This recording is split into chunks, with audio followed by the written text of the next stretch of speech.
Hi guys, magandang araw po sa inyong lahat. Ito po ang inyong lingkod at i-feature naman po natin ngayon si Mayor Baste.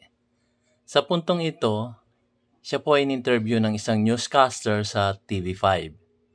Thank you po sa TV5 sa pagkikreate ng ganitong interview kay Mayor Baste.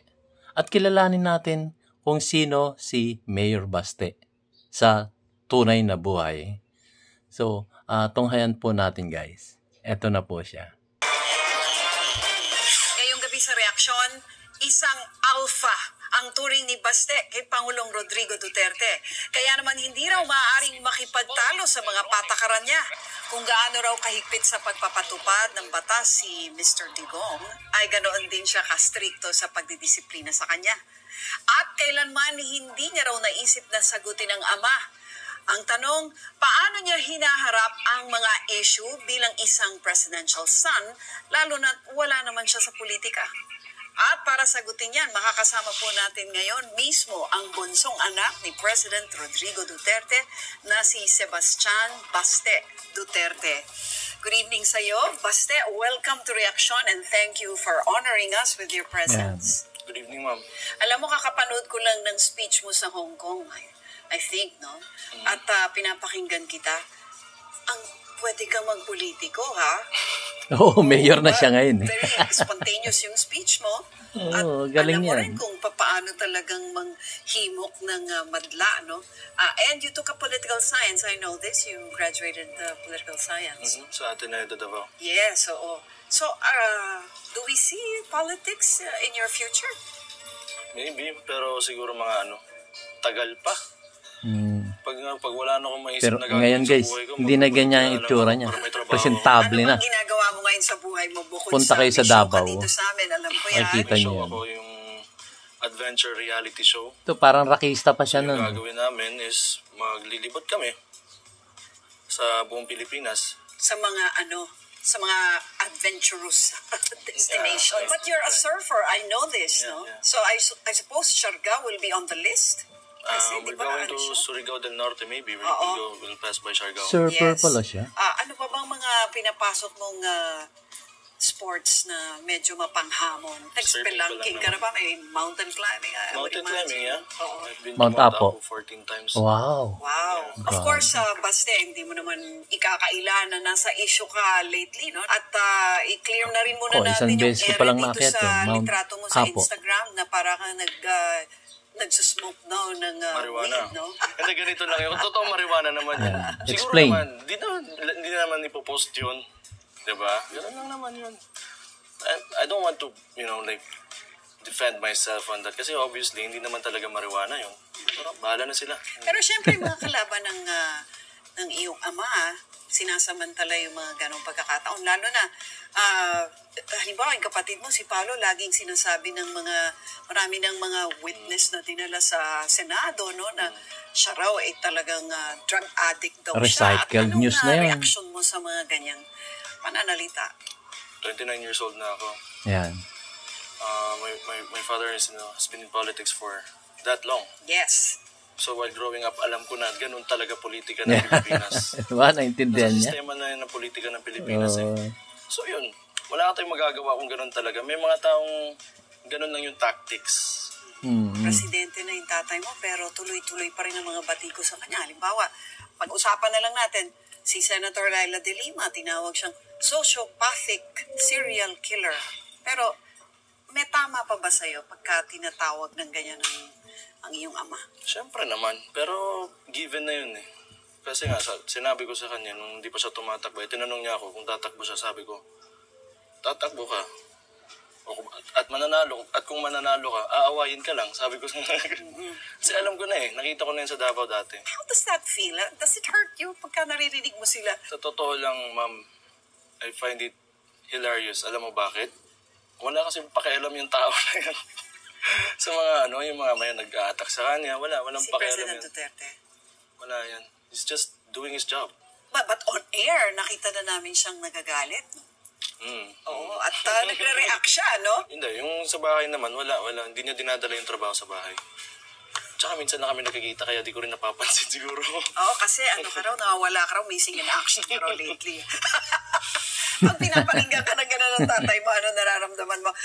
Kunyari yun, very, very private matter kung tutusin, pero pre-nodcast niya, no? Sa isang press Pero conference. disiplinado yan. How did it make you feel? Siyempre, at first nahiya talaga Tatay Digong. Sabi ko, di ba, yung...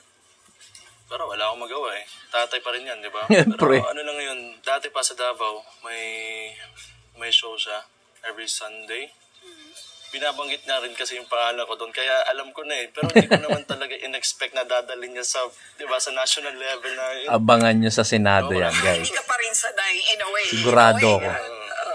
How does it feel na, syempre ngayon presidential son ka, yung mga relasyon mong pribado, well, inuulirat ng publiko. Wala rin naman akong magagawa. Ito na yung buhay ko. Pwede ka bang tanungin tungkol doon? Halimbawa, marami nagtataka na nagkaroon ka ng relasyon kay Ellen Adarna habang meron ka namang kinakasama, no? Na may anak ka pa doon. How does that work? Sila yung nag-work doon eh. Alam nila eh. What do you mean? Alam nilang dalawa eh. Pumayag naman sila. Anong magagawa ko? So, alam nila Nagpapakatutulan to. Sinabi ko naman, naging honest naman ako sa kanila pareho. Pero yung kasama ko lang talaga, later on na sinabi ko. But how does that excuse you, I guess? Siguro, anak ako ng presidente. Oh. Hindi, ganun lang talaga eh. Hindi, fair naman ako. Kasi kung sabi ko naman sa girlfriend, kung ayaw mo to, di ba?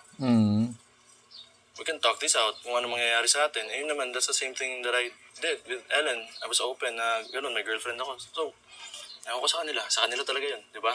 Pero yun, tapos na kami na Ellen. Wala na yun. But is faithfulness not exactly one of your traits, I guess? Faithful naman ako, hindi lang loyal. Ano yun? May faith pa rin naman ako na someday, magkakatuloy ako sa pag may kasama akong babae. That's faithfulness. Pero kung loyal, hindi ko alam. Hindi ko alam. So marriage is not in the horizon right now? Papakatutulan tong si Basti Open din talaga. naman ako sa girlfriend ko na sinabi ko sa kanya na hindi pa ako. Yun. Ano sinasabi ni President Digong doon? Did you get to talk to him about that? Wala naman lang sinabi. Ano lang. Ayun na, umuwi na daw ako. How does it feel to be part of a blended family? Yun ang tawag nila ngayon. No? Kasi ano yan in the Philippines, yung blended family, hindi pa kasing, sabihin na natin, no, normal as it is in the United States. Halimbawa. Normal na sa akin. Siguro hindi dito sa Pilipinas, pero sa pamilya namin, normal na naging normal na lang. You just have to accept things and move on. Let's talk about your career, no? Right now, of course, you're entering showbiz. Do you see this as a long-term career for you, or? Hindi. Pasalamat nga lang talaga ako, naging presidente yung tatay ko, di ba? What do you mean? Di ba, nanalo yung tatay, bigla akong gumapon. Gusto ko lang talaga kasi binigyan din naman ako ng prod ng full creative control, kaya talaga tinanggap ko to. Tsaka, kasi maraming nagpapa-selfie, tapos masyado na akong kilala, tapos di ako kumikita. Kaya naisip ko, tanggapin ko na to para makita naman ako. The long term, do you think that you're going to take on another career? Pag nakapag-ipon ako dito, baka business lang. Ano pa ang mga pagbabago sa buhay mo na idinulot ng pagiging pangulo ng tatay mo? Wala naman talagang nagbago. Yung bago lang kasi, napapansin ako. Napapansin ako ng mga tao. Pero it's the same me, way before. Ganito na talaga ako kaya parang hindi sila sanay na ganito, di ba? Ang daming tattoo niyan, adik yan. Di ba for the record, nabasa ko nga na tattoo-filled ka, no? Pati sa, you have had pictures of yourself without, shirtless, no? What's with the tattoos? Is that ano ba yan, expression mo ba ng rebelliousness yan, or? Siguro, parang ganun din. Kasi dati sa Davao, sinichismis na rin akong adik daw. Bakit, di ba? Parang, yan pala gusto niya. Sige, papatato ko marami para sasabihin niya, para matapos na, di ba? Ito natapos ba? Hindi. National. Hindi ka na mabother na yung reputation mo ay kinakabit sa reputation ng tatay mo? Nagpapakatotoo lang siya. Wala siyang tinatago parang si Pangulong Digong. Diba? Ganun talaga eh. tanggap ko na talaga yung eksena na ganito. Pero alam mo, dahil nga rin sa mga nangyayari ngayon, hindi lang dito sa Pilipinas, kundi globally, no? Parang laging sinasabi yung word na truth. At sabi nga nila, nalulubog na yung katotohanan. Kunyari na nanonood ka ng TV, nababasa ka ng diary, napapasa mo lahat ng mga inaakusa sa tatay mo, or paano mo naihahayag ang katotohanan? And does it bother you that people will not believe if they choose not to believe? No, it doesn't bother me because truth, ito paniniwala ko, truth is relative. Kung ano yung gusto mong paniniwalaan, yun yung paniniwalaan mo talaga. Pag yung truth mo is yun yung truth mo, yun na yun. Hindi mo mababago yan. Well, the good thing about truth, it's gonna prevail at the end of the day. Tingnan natin kung ano yung katotohanan na lalabas after ng term niya. So let's just wait for that. Let's just be patient. How do you prevent yourself from holding grudges toward people who throw mud at your father or yourself? Talagang may grudges ako. Pero kontrolado ko lang naman kasi talaga. Natural yun eh. Natural na reaction yun ng tao na pag may sinabing masama sa'yo, you would feel bad. Yun talaga yun eh. Pero kinokontrol ko. Kasi unang-una ayoko ng conflict, ayoko ng gulo sa buhay ko.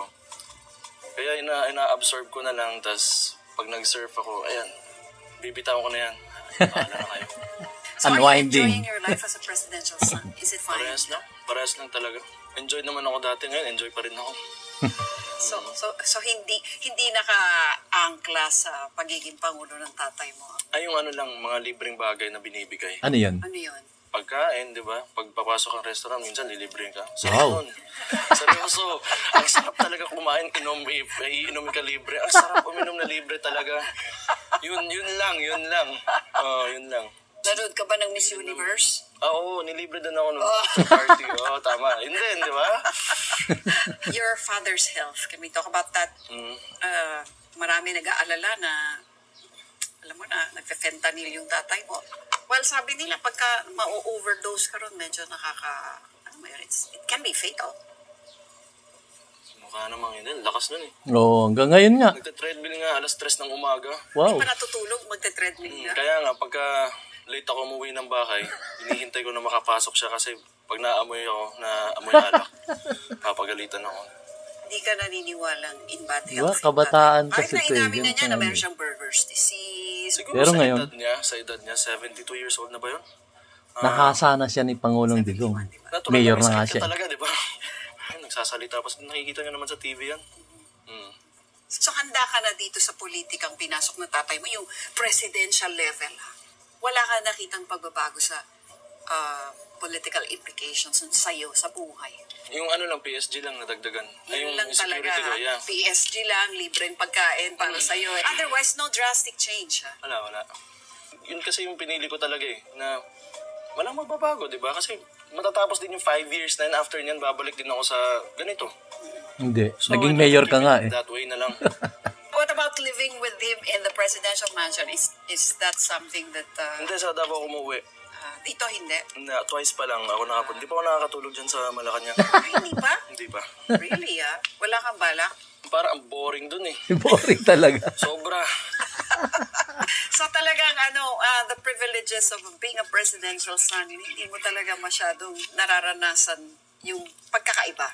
Ayoko naman i-treat ako ng tao ng ganun kasi. Ayoko yung talaga yung tao pag nakita ko na, ay anak ng presidente yan, maging magalang tayo, di ba? Ayoko ng ganun. Bastos ka, magpakabastos ka na sa harap ko. Magpakatotoo ka. Ayan. Ganun lang talaga.